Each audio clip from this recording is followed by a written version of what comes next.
कितने लोगों को पता है बिजनेस कोचिंग क्या होती है और क्या मेरे, देखिए बहुत कम लोग जानते हैं। मैं थोड़ा सा आपका नॉलेज बढ़ाता हूँ एक एग्जांपल देके।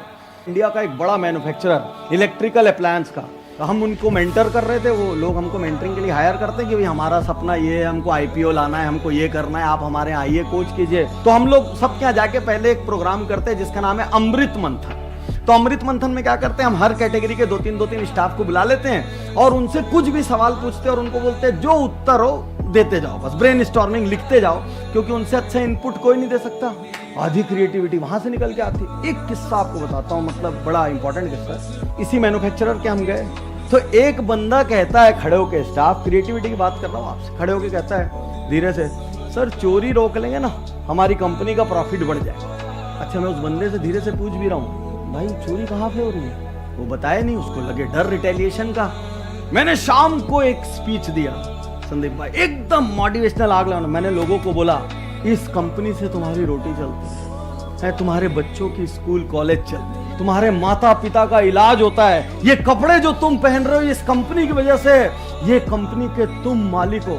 यदि यहाँ पे चोरी होते हुए देख भी रहे हो तो तुम खुद उस चोरी का हिस्सा हो। कई कारणों से तुम नहीं बताना चाहते, लेकिन आज मैं तुमको एक मौका देता हूं नमक का कर्ज अदा करने का।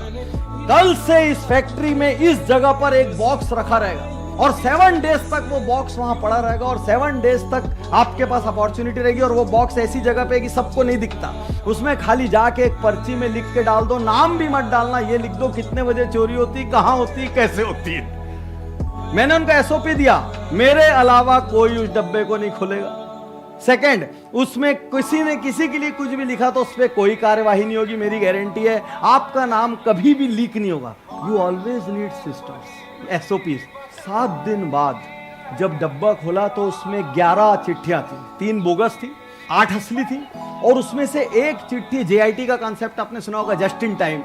उसने लिखा सर ठीक 2:30 पे जो पहली शिफ्ट छूटती है वो आदमी जाके बाउंड्री वॉल के साइड में खड़ा हो जाता है और ये अगली शिफ्ट जो घुसती है ये धीरे से एक वायर, इलेक्ट्रिकल अप्लायंसेस में कॉपर एल्यूमिनियम कॉस्टली वायर रहते हैं, ये यहां से वायर को बाउंड्री वॉल के बाहर फेंकते हैं और उधर वाले को मालूम है पॉइंट कहां खड़ा होना है। डेली पॉइंट से चोरी बहुत सिस्टम से होती, बता रहा हूं। पढ़ना आप लोग कठिन काम समझते हो, पढ़ने से आसान काम कुछ नहीं। एक टेबल पे बैठो, एक बुक खोल लो, पढ़ते जाओ।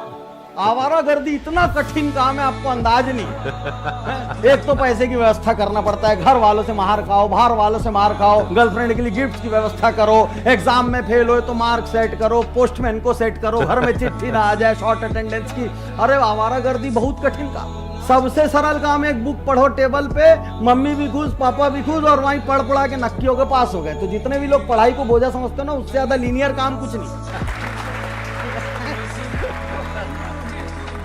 तो उसने क्या बताया, बोले सर मैनेजमेंट का इतना भयंकर यूज मैंने किसी सिद्धांत का देखा ही नहीं। हम लोग एक जेआईटी बोलते हैं जिसमें बिल्कुल भी टाइम वेस्ट नहीं होता।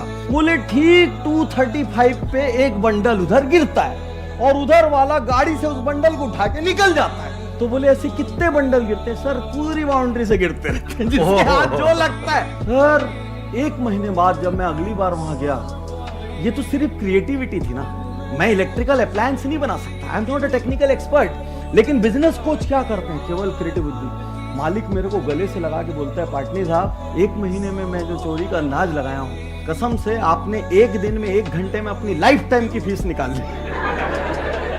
तो जिंदगी की सबसे बड़ी क्वालिटी है creativity. Be creative 360 degree and 365 days.